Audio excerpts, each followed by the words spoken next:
1. Growing up as a young lad, just learning to drive, my advisor told me the number one rule when entering a vehicle: check the back seat. I'm not sure if he was being genuine or if he was simply trying to spook me, but his number one rule was always to check the back seat of the vehicle you're about to drive, as to not have a murderer or some weirdo creep up on you. Now I wish I had taken him more seriously. I had just gotten my first car, a running and well taken care of 2004 Pontiac Grand Prix. Now my family isn't exactly one that has a lot of money, but we were able to acquire this car at a pretty decent price.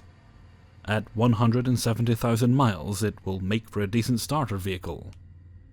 Growing up in Minnesota, the atmosphere was never really anything unnerving, but the winters were very harsh.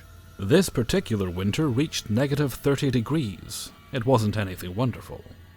I am definitely not one for snow, although I love snowboarding and snowmobiling, but I always wonder why I was born in Minnesota. Although the large cities are usually a lot worse than where I lived, the town I was in didn't fare all that well for me either. It was the end of a work week for me. As a student who just acquired their first vehicle, I was working my tail off in order to pay my parents back for the money they dropped on this car for me. I was working between 30 to 40 hours a week with school. Some will say it's a lot, some won't. It was a lot for 16-year-old me. I worked at a grocery store. This store wasn't a multi-million-dollar store by any means. It was a ma-and-pa-owned grocery store only known to the people of the town I lived in. They opened at 6 a.m. and closed at 10 p.m. I was usually working until close after I got out of school. This particular night, I didn't get out of there until around 10:45 to 11 p.m. due to a delivery truck which ran late, and I had to get products on the shelf by the end of the night. As I left the store and entered my car that night, I remember that I forgot to clock out. If I didn't clock out, I would have to go through the process of signing a sheet saying I didn't clock out, and my projected hours would be all funky. And it wasn't something I wanted to deal with. Getting out of my car and heading back towards the building, I saw some man walking around the parking lot. I made sure to do that fast-paced walk that everyone does when they get anxious, in order to reach the front door without attracting too much attention from the strange man. Unlocking the front door, I looked back and saw the man continued his walk across the parking lot, but he had craned his neck back in order to watch me. Every hair in my body stood on end, and the feeling of horror crept over me. I watched too much horror shows at that time, and everything cast a bad feeling upon me. I unlocked the door, made my way inside, and took a few deep breaths in order to slow my heart rate. Okay, just clock out, do your thing, and get back to your car and you're golden. I ran to the back, do just as I needed to do, straighten up a few things which I had previously overlooked while doing my cleaning up for the night, and went back outside to my car. As I locked the door, I did a quick sweep of the parking lot, and the strange man was gone. Nowhere to be seen. Thank God, I didn't have to worry about him anymore. I did a quick walk to my car, opened the door, and sat down with an anxious shiver. I slid the key in the ignition, started my car, and fiddled with the radio for about a minute before switching it into reverse and looking into my rear view to make sure I wasn't going to hit anyone in this empty parking lot. What I saw in my rear view wasn't a car or a set of headlights, but instead a pair of eyes staring back at me. Never in my life have I jerked around so quickly. My heart felt like it exploded in my chest and my stomach did a 920. I threw it in park and pretty much crawled out of my car, since my quick-moving feet couldn't find traction. I ran about 100 feet before turning around to see the man opening the back door of my car, take a step out, and stroll out of the parking lot. He never looked back at me, he just kept walking. I got on the phone with my parents, who were asleep at the time, and I ended up waking them up and told them everything. I had to explain myself a few times due to my fast, anxious talking and my shivering from the crisp air. They ended up calling the cops for me, and I had to re-explain myself to an annoyed-looking, rather heavy-set officer. They searched my car and ended up finding a needle and twine string in my back seat. The man was a junkie. Holy shit. Never in my life had I thought I would come in contact with a tweaker in my town. I knew they existed, but never had I thought one would have this much of an impact on me. I ended up selling my car due to my anxiety getting the best of me every time I entered that car from that point on. Now I will absolutely check my back seat before getting into any car. Tweaker who wanted to hitch a ride on that cold night, let's never, ever meet again. Please. 2. So a little bit of backstory. This happened last summer. I was 21, I'm female, and I work at a state park in North Dakota. I am a seasonal office administrator, and I love my job. We have a really tiny team, there's only 8 of us total at our park, consisting of 2 full-time law enforcement and 2 seasonal rangers, 1 full-time maintenance, and 2 seasonal maintenances. This story takes place during the off-season, in April before seasonals usually start. Although technically seasonally, I have extensions into the off-season. I was working during the week on a really slow day. One of my supervisors was traveling, and my manager and the full-time maintenance had left to go pick up a car from another state park, almost 3 hours away. I was left completely alone, which was really typical for a weekday during the off-season. I hadn't seen any campers for about a week due to the colder weather, which is fine. I like it quiet. It was early afternoon when I decided to get away from desk work and clean up the visitor center a bit. Whilst gathering supplies, I glanced out the window and noticed that there was a dark SUV sitting in the middle of the gravel road. A bit odd, but this happens when visitors are trying to figure out where they are and where to go next. I saw that the license plate was decorated different than a typical ND plate, but they were too far for me to see where they were from, plus I was staring at the vehicle for too long, and I began to feel like a creeper. Figuring they'd eventually come inside to get directions, I tucked my supplies away and sat at my desk. I sat there for probably 15 minutes doing menial tasks, when I decided that they had probably left. I got up to continue cleaning when I glanced out the door and saw that the vehicle was still there. I suppose I should mention that the only window near me is one up high that is blocked by our open and hours sign, so I can only see outside if I get up and check. I began to get a little nervous. I knew that the only people around were the Hispanic workers that were working on a project 2 miles away in the park. These workers were super nice, but didn't speak English very well. Didn't matter much. They were still kind and funny whenever they happened to come in, which wasn't often. Anywho, I wasn't sure what the vehicle was doing or who, if anyone, was inside. I sat back down at my desk and debated on whether I should try and call someone about it, when finally I hear the front door open. 2 older guys, probably in their 40s, came walking in. The one semi-balding guy was kind of tall, maybe 6 feet, and his friend or whatever was more short and stout with darker hair. They walked in and I greeted them with a smile, as I usually do, and they greeted me back.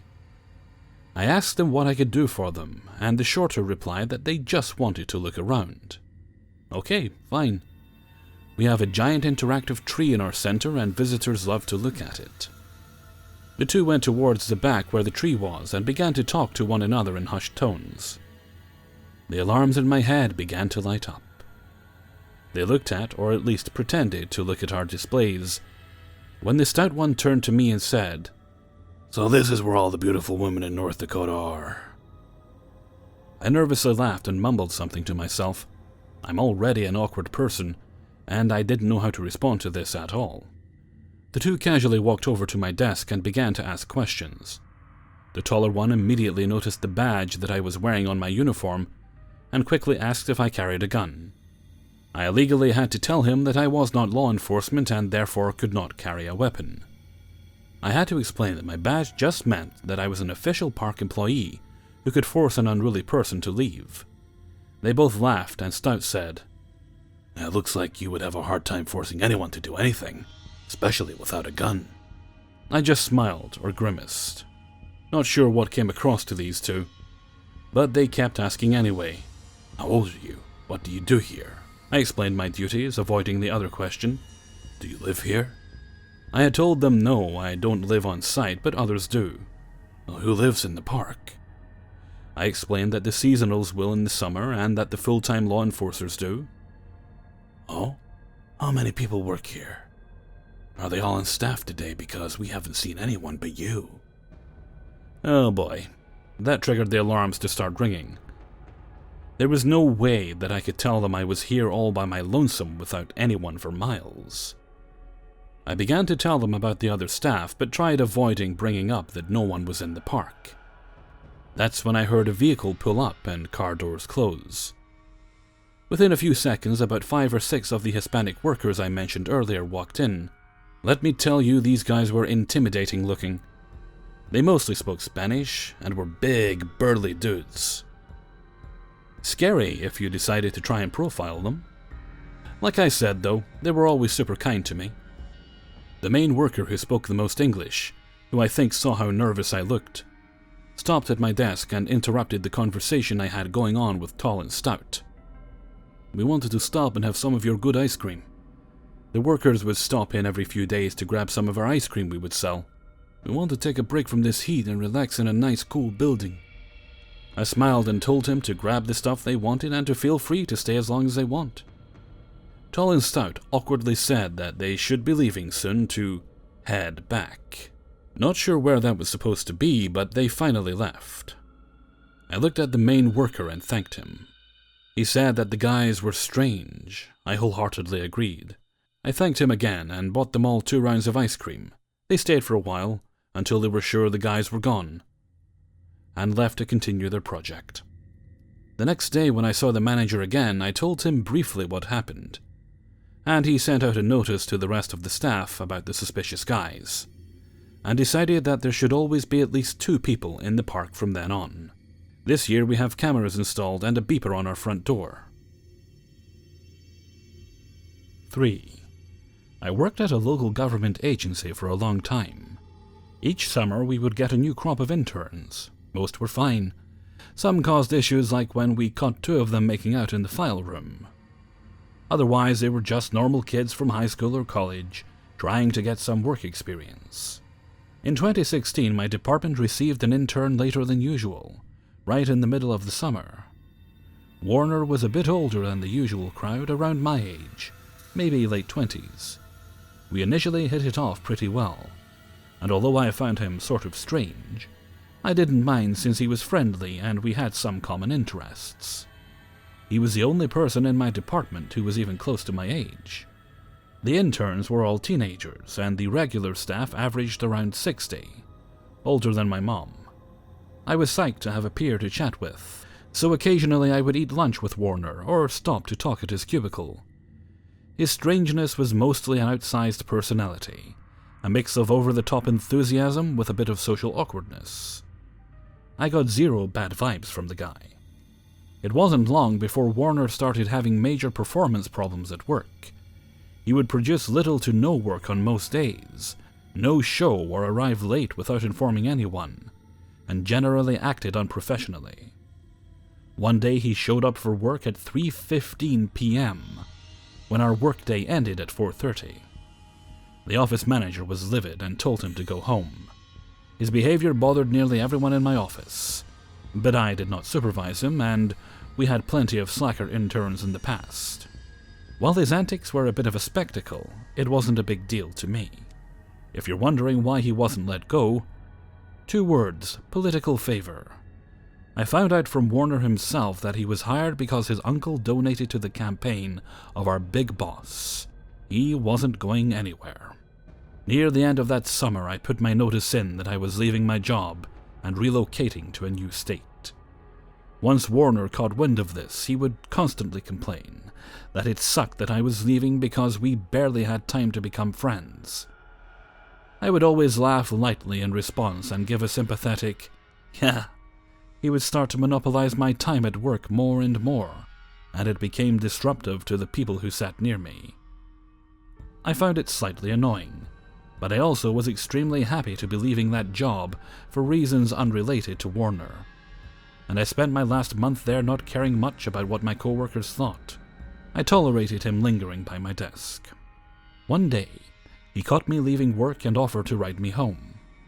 I usually took the bus, and occasionally other co-workers would offer me rides home if they were going my way. So this didn't seem odd to me. I accepted, and walked to his car with him. It smelled awful and was full of garbage. He hastily cleared off the passenger seat and apologized. We got on our way, but once we were on the main road, he started begging me to stop and get dinner with him. I laughed and said he didn't need to ask me that insistently, and said we could stop at a diner on the way. We had a nice meal, with pleasant conversation. He was intelligent and had a variety of interests. Our political positions aligned, and we shared disdain for our cranky old co-workers. I had a good time. I expressed that he didn't need to drive me all the way home now that it was late, but he kept insisting, so I relented. As I directed him toward my house, he started in again with the whining about how our developing friendship was cut short because I was moving. At this point, I was tired of hearing this. The decision to leave my job and move away from home was extremely difficult to make, and I was proud of how bold I was being. I stopped responding and laughing, and his whining faded out. We came up to the turn to get onto my street, and when I pointed it out, he accelerated and drove right past it, laughing. I laughed in a, "Oh my god, what the fuck" way, thinking he was joking around. When I began giving instructions on how to turn around and get back, he started begging me to keep hanging out with him because he was lonely. This immediately set me on high alert. It suddenly hit me that I'm in a man's car, someone I don't know that well, who doesn't exercise proper behavior at work, which is the only context I know him. And now he's displaying weird behavior outside of work as well. My instinct was to not insist I be let out of his car. I felt as if this would escalate the situation into something bad, and in hindsight it might have been the right thing to do when I think about the type of person he turned out to be. I told him we could hang out at the park near my house if he wanted to talk. He seemed to like that idea, and we parked and walked over. The pleasant conversations resumed. Besides the weird clinginess, he was perfectly fine to talk to. Until he dumped his entire life story on me, including his prior arrest for theft, his heroin addiction, and related struggles with depression. I tried to be sympathetic, but I was very put off by this. It was a lot of highly personal information all at once, and I was still on alert because of his prior behavior. I tried changing the subject by showing him pics of my dog.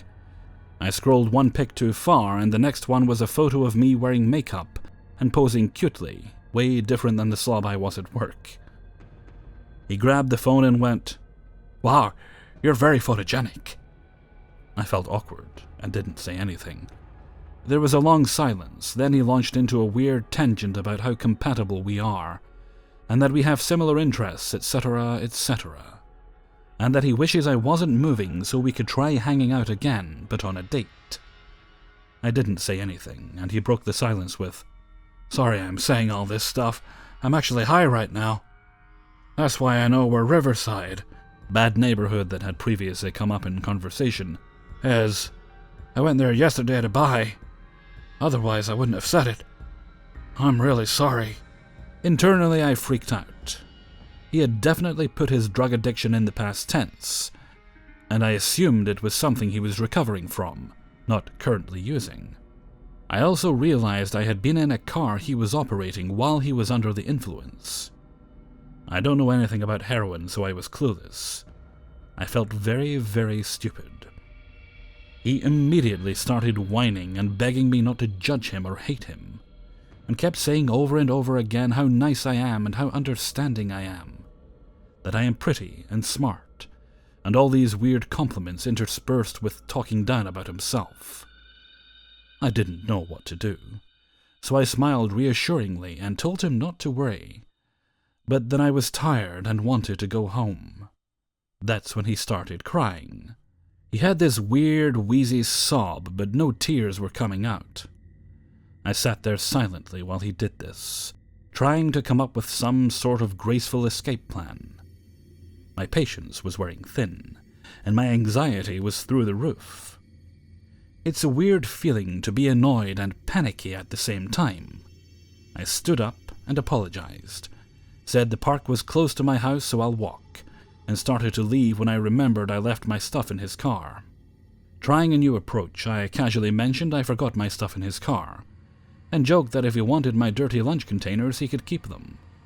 He ceased his bizarre crying, stood up, and ran over to his car to unlock it, and I grabbed my stuff out of his back seat. His demeanor changed drastically as he calmly apologized for making things weird, and asked if he could drop me off at home so I didn't have to walk alone at night.